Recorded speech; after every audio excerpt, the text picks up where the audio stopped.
안녕하세요. 전국에 계신 DB생명 행복가득TV 구독자 그리고 FP 여러분 반갑습니다. 아나운서 김은정입니다.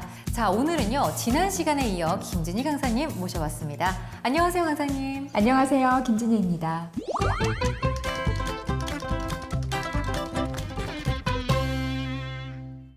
강사님, 저희가 지난 시간에 화법에 대해서 배웠어요. 근데 주변에서도 화법을 좀 잘하려면 칭찬에 좀 인색하면 안 된다, 잘해야 된다 이런 이야기를 하더라고요. 우리 강사님도 오늘 교복이 너무 잘 어울리는 것 같아요. 아나운서님도 지난번보다 훨씬 더 아름다워지셨는데요. 좋아요. 좀 기분이 좋아지는 것 같습니다. 저도요.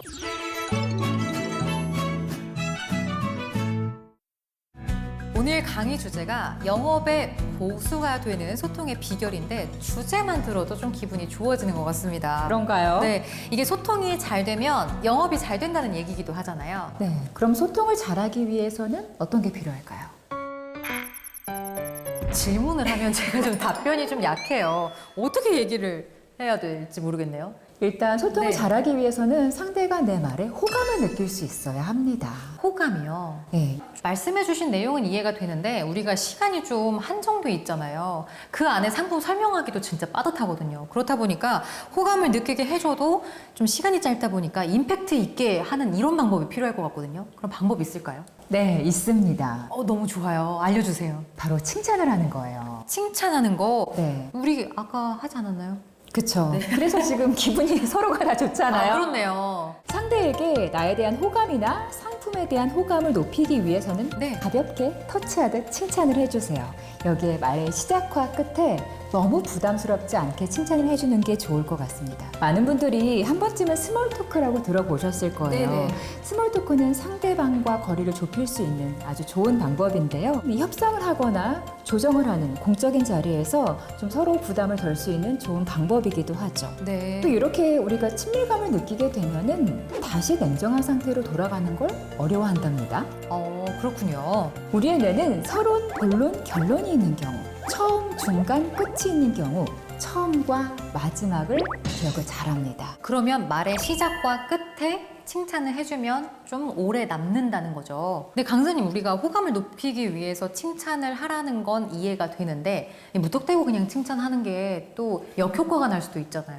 그래서 칭찬을 4개의 결로 나눌 수가 있어요. 4개의 결이요. 네. 네. 우선 첫 번째로 외적인 요소가 있습니다. 외모, 인상, 패션, 스타일링 같은 게 되겠죠. 네. 그리고 두 번째로 내적인 요소가 있습니다. 성격, 성향, 배려, 공감과 같은 것들이 되겠죠. 세 번째로는 성취와 노력에 대한 칭찬이 있어요. 얼마나 열심히 했는지, 목표를 이뤘는지가 되겠죠. 네. 마지막으로 네 번째는 의사소통 능력에 대한 칭찬이 있습니다. 말투나 목소리 톤과 같은 것들이 되겠네요. 4가지의 결이었는데 네. 사실 이게 언제 어떤 걸 끄집어다 써야 되는지 이게 또 중요할 것 같거든요. 그러니까 어떤 기준이 있으면 우리가 꺼내 쓰기 좋을 것 같은데 그런 기준을 좀 알려주시면 좋을 것 같아요. 곰곰이 생각을 해보면은 네. 만난 지 얼마 안 됐거나 초면일 때는 첫째, 네 번째인 그러니까 외적인 요소와 의사소통 능력에 대한 칭찬이 용이하겠죠.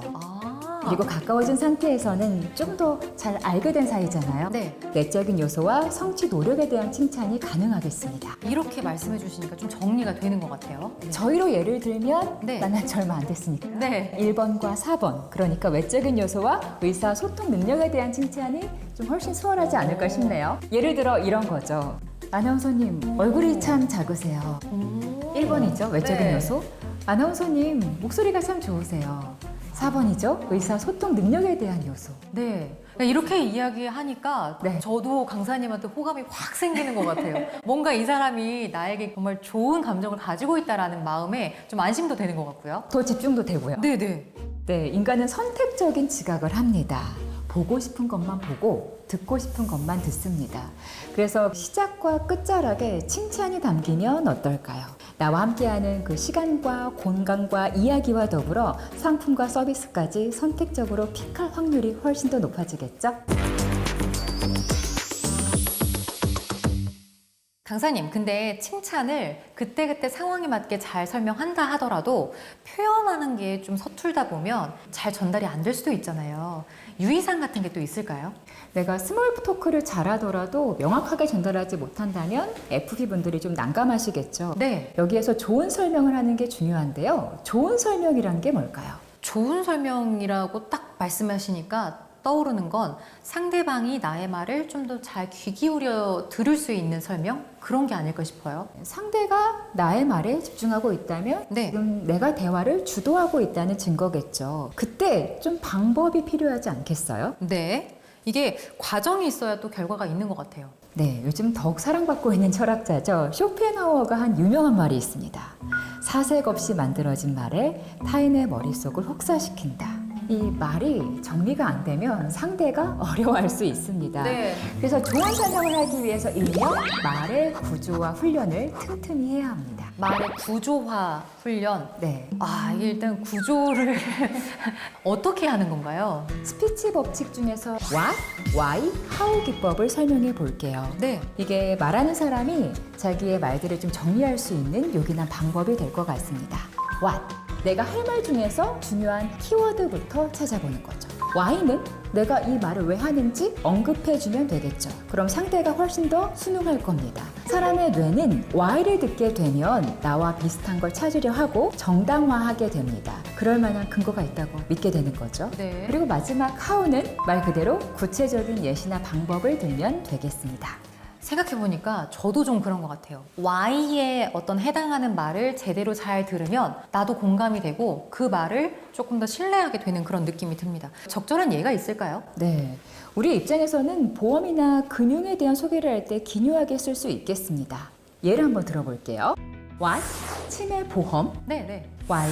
우리가 나이가 들면 들수록 고령화 시대에 발병률이 높아지고 있다. 맞는 것 같아요. 이게 왜에 대해서 해결이 되면 어느 정도 수긍이 가는 것 같은데 실제로 80세가 넘으면 3명 중에 1명은 치매에 걸릴 확률이 높다라고 하니까 그 포인트도 살리면 좋을 것 같습니다. 그리고 또 how? 치매가 발병되면은 부담이 누구에게 갈까요?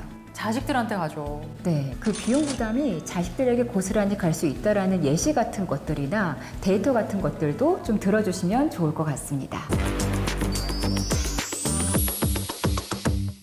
강사님, 저희가 지금까지 상담의 스킬을 한번 쭉 들어봤는데요. 그럼에도 불구하고 상담이 이 나의 의도와 다르게 흘러간다거나 뭐 실패를 겪으면 이럴 때 어떻게 해야 될까요? 아나운서님, 혹시 실패에도 공식이 있다는 거 아세요?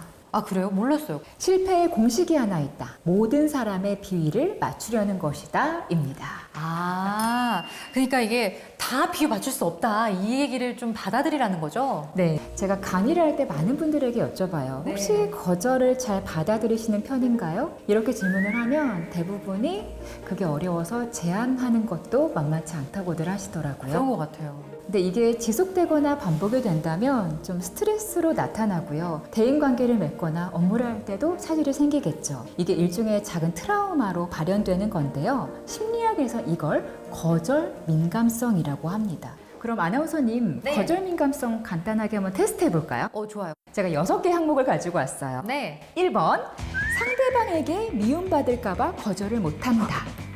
네. 2번, 거절하면 관계가 단절될 거라고 느낀다. 네.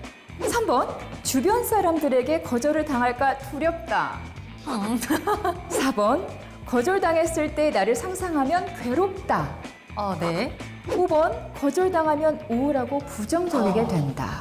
6번, 다른 사람들의 부탁을 잘 못한다. 5개예요. 근데 네. 2개 이상이면 네. 거절 민감성이 꽤 높은 예민한 사람이라고 하네요. 네.